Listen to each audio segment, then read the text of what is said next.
আমি সৌদি আরবের মাদ্রাসায় কাজ করি, অনেকেই আমার ভিডিও দেখেন। তো এটা হইতেছে আমার মাদ্রাসার একটা মক্তব। আর আজকে আসছি আমার এই মাদ্রাসার মধ্যে কাজ করার লাগা। এই মাদ্রাসা শুধু আমি না, আমার সাথে আরো 4-5 জন লোক আসছে, কোম্পানির লোক একসাথে এই মাদ্রাসার মধ্যে কাজ করার লাগা, যাকে গ্রুপে দিছে কোম্পানি। তো আপনারা অনেকেই জানেন, যারা সৌদি আরবে বিশেষ করে আছেন তারা জানেন যে সৌদি আরবের মাদ্রাসা প্রতি বছরে 2 মাসের বন্ধ থাকে। তো আমার এই মাদ্রাসা 2 মাসের বন্ধ ছিল, এখনো 2 মাস হয় নাই, এখনো আরো মোটামুটি 10-12 দিন বাকি আছে। কিন্তু আমাদের কাজ শুরু হয়ে গেছে, কোম্পানির কাজগুলো আরো আগে থেকে শুরু হয়ে গেছে। তো মাদ্রাসার মক্তবের ভিতরে আইসা দেখি এত ধুলাবালু, টিভিটার পর্যন্ত ধুলাবালু গাইরে গেছে। তো পরিষ্কার করার লেগে ঘুমাস নিয়ে হাতে মেডিসিন নিয়ে একবারে মুসামুসির কাম শুরু করে দিলাম। এখানে শুধু আমি না, আমার সাথে আরো 4-5 জন লোক আছে, ওরা অন্য অন্য জায়গায় কাজ করতেছে। ওই যে ডাইন পাশে দেখেন একজন, ও কাজ করতেছে। এখন আমরা প্রতিদিনই এক একজনের মাদ্রাসার মধ্যে কাজ করতে যাই, কারণ গ্রুপে হইলে মাদ্রাসা বন্ধ থাকলে কোম্পানি গ্রুপে লোক দেয়, একদিন ওই মাদ্রাসা আরেকদিন ওই মাদ্রাসা, এইভাবে কাজ করার জন্য। তো আজকে দেখতে পাচ্ছেন আমার মাদ্রাসা, আর এটা হইতেছে আমার মুদিরের মক্তব। মুদির এখানে বসে।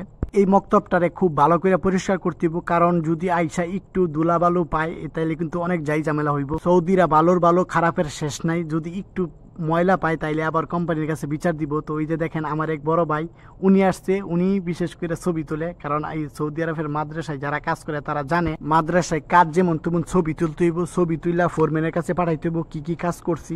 কাজ যেমন তেমন ছবিটা উড়াইতে হইব, না ছবি না উড়াইলে সমস্যা আছে বিরাট, কারণ ছবি না উঠলে কামের কোনো দামই নাই। আর আমার এই বড় ভাই টেবিলের মধ্যে হাত দিয়ে কইতাছে, এই যে দেখ আর কি পরিষ্কার করছো, এখানে আনো দুলাভাইয়ের বাইজা রয়েছে। তো আমি কথাটা হই না, আমি আর থাকতে পারলাম না, আমি পড়তেছি এই টেবিলটার মধ্যে মুছার লাগে, কারণ লাজিম মুছতিব, পাই পরিষ্কার করতিব, লাজিম মিয়া কইরা, নাইলে কিন্তু অনেক সমস্যা। তো একবার মুইছা গেছি, আবার এটা একটা মুজদা দিলাম, কারণ কাম করলে আলসেমির কিছু করণ যেত না, কাম করলে মিয়া কইরা কাজ করতে হইব।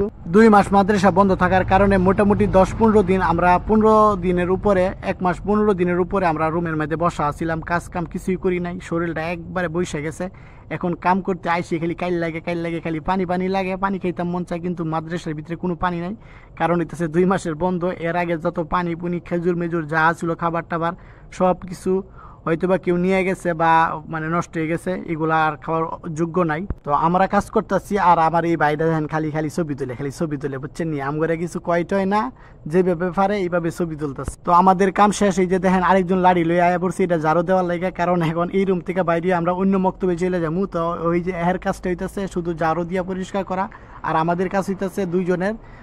আমরা 2 জন হইতেছি গুমাস দিয়ে একবার টেবিল টুবিল আয়না মাইনা সোফা টোফা যা আছে সব মুই চাপাই পরিষ্কার করতে হইব। তাই আমরা আমাদের কামটা কইরা এখান থেকে চলে যাবো। আর ওই যে এখন লাঠি নিয়ে আসছে, ঝাড়ু নিয়ে আসছে, হের কাম হইতেছে পুরাটা মক্তব, পুরাটা মাদ্রাসা ও ঝাড়ু দিব। ঝাড়ু দেওয়ার পরে এটার ভিতরে একদম সুতা মানে মুভ মারতে হইব। যারা সৌদি আরবে মাদ্রাসায় কাজ করেন